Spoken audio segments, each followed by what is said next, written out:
এবার যে খবরের দিকে নজর রাখবো, হিন্দু মুসলিম মিলে পুজোর উদ্বোধন। ত্রিভূমি ক্লাবের উদ্যোগে বজরংবলী পুজোর আয়োজন। হিন্দু মুসলিম মিলে এই পুজো করা হয়। এই বজরংবলী উৎসব কালনা এলাকার বুকে সম্প্রীতির বার্তা বহন করে থাকে। এবছর আলোকসজ্জা ও প্রতিমা কালনা এলাকাবাসীর সকলের মন জয় করেছেন। ক্লাবের পক্ষ থেকে প্রায় 1000-এরও বেশি মানুষকে ভোগ এবং খাবার খাওয়ানো হয়।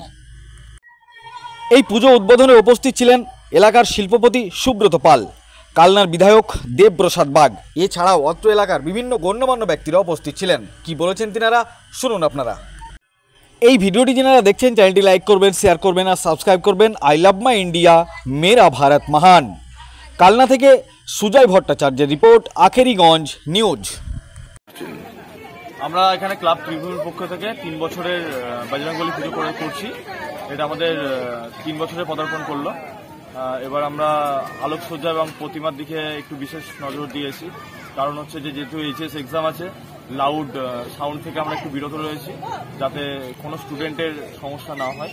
এই কারণে কারা কারা পুজোটা করেন আপনারা? দেখুন, এই পুজোটা আসলে কালনা শহরের হিন্দু ভাইরা এবং মুসলিম ভাইরা উভয় দুই জাতি করেন। যেহেতু সম্প্রীতির বার্তা এখানে একটা আপনারা ভালোভাবেই দেখতে পাবেন আপনি। হ্যাঁ, এখানে যে প্রেসিডেন্ট আছে এবং সেক্রেটারি থেকে শুরু করে যারা উদ্বোধনে ছিলেন, বেশিরভাগ জনই হচ্ছে যে দুই সম্প্রদায়ের মানুষ মিলে। উদ্বোধন কে করলেন? এখানে উদ্বোধন করেছেন মাননীয় শিল্পপতি সুব্রত পাল মহাশয় এবং আমাদের সকলের বিধায়ক দেবপ্রসাদ বাগ। মানে আজকে আপনাদের এখানে কি চলছে বিষয়? আজকে প্রায় হচ্ছে 1400 লোকের মতো আমাদের ভোগের আয়োজন করা হয়েছে। এখানে মানুষ আসছেন, ভোগ নিচ্ছেন এবং ভোগ খাচ্ছেন। আর কদিন ধরে চলবে আপনাদের?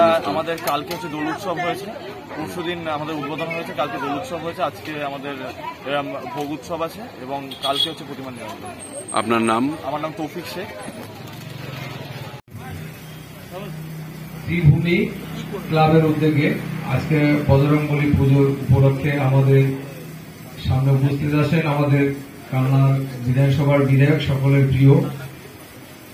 উপস্থিত আছেন আমাদের 3 নম্বর ওয়ার্ডের কাউন্সিলর এবং উপস্থিত আছেন আমাদের এবং সর্বোপরি আপনারা ক্লাবের সমস্ত কর্মকর্তা এবং কর্মবৃন্দ। আমাদের বাঙালি 12 মাসে 13 পার্বণ, আমরা এটা সবাই জানি, কিন্তু এখন পরীক্ষা চলছে। আমরা সকলকেই বলবো যে দেখুন, আমরা আনন্দ করবো, এমন কিছু করবো না যে আমাদের পরীক্ষার দিন বিঘ্ন ঘটে।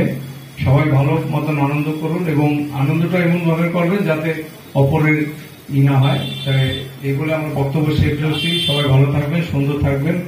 বজরংবলীকে বলবো সবাই নতুন বছরে সুন্দরভাবে জীবনযাপন করুন এবং সবাই ভালো থাকুন।